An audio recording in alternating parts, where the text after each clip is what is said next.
Congress party Indiramma రాజ్యానికి బంజారాలకు అవినాభావ సంబంధం ఉందన్నారు తెలంగాణ మంత్రి పొంగులేటి శ్రీనివాసరెడ్డి. మాది విడదీయలేని ఫెవికాల్ బంధం అన్నారు. ఖమ్మం జిల్లా కూసుమంచిలో సంత్ సేవాలాల్ మహారాజ్ 285వ జయంతి ఉత్సవాల్లో ఆయన పాల్గొన్నారు. బంజారాల ఆరాధ్య దైవం సంత్ సేవాలాల్ మహారాజ్ జయంతిని ప్రభుత్వం అధికారికంగా నిర్వహిస్తోందన్నారు. సంత్ సేవాలాల్ బోధనలు అందరికీ ఆదర్శమన్నారు. ఇందిరమ్మ రాజ్యం మీద బంజారాలకు నమ్మకం, విశ్వాసం ఉందని తెలిపారు. 6 గ్యారంటీల ద్వారా ప్రజలకు మేలు చేయడం ప్రభుత్వ లక్ష్యమన్నారు పొంగులేటి.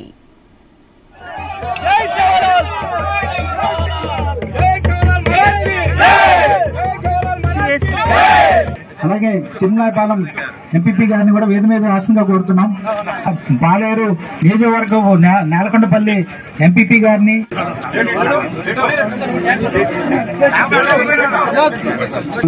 ఘనంగా జరుపుకుంటా ఉన్నాం.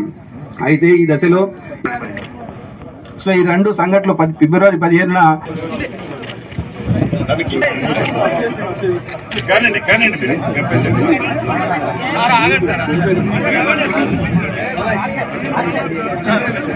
పార్టీకి ఇందిరమ్మ రాజ్యానికి ఈ బంజారాలకు ఉన్న బంధం ఫెవికాల్ బంధం.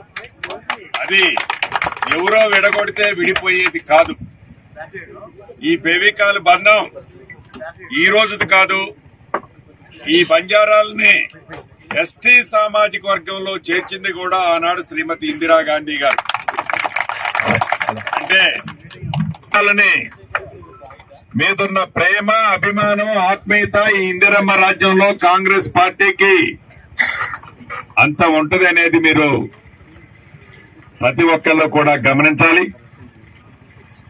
ఈ రాష్ట్ర ప్రభుత్వం ఏర్పడి సుమారు 70 రోజులైంది. కొత్త ప్రభుత్వం వచ్చి ఈ 70 రోజుల్లో గౌరవ ముఖ్యమంత్రి రేవంత్ రెడ్డి గారు గాని, కేబినెట్ మంత్రులమైన మేమందరం కూడా ప్రజలకి మంచి చేసే దాంట్లో అభయ హస్తం ద్వారా 6 పథకాలు ఏవైతే సామాన్య ప్రజానికానికి,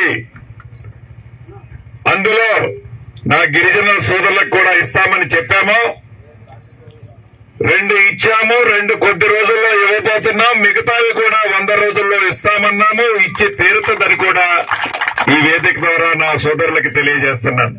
పార్టీకి ఇందిరమ్మ రాజ్యానికి ఈ బంజారాలకు ఉన్న బంధం ఫెవికాల్ బంధం. అది ఎవరో విడగొడితే విడిపోయేది కాదు. ఈ ఫెవికాల్ బంధం ఈ రోజుది కాదు. ఈ బంజారాలని ఎస్టీ సామాజిక వర్గంలో చేర్చింది కూడా ఆనాడు శ్రీమతి ఇందిరాగాంధీ గారు. అంటే వాళ్ళని మీదున్న ప్రేమ, అభిమానం, ఆత్మీయత ఈ ఇందిరమ్మ రాజ్యంలో కాంగ్రెస్ పార్టీకి అంత ఉంటది అనేది మీరు ప్రతి ఒక్కళ్ళు కూడా గమనించాలి. ఈ రాష్ట్ర ప్రభుత్వం ఏర్పడి సుమారు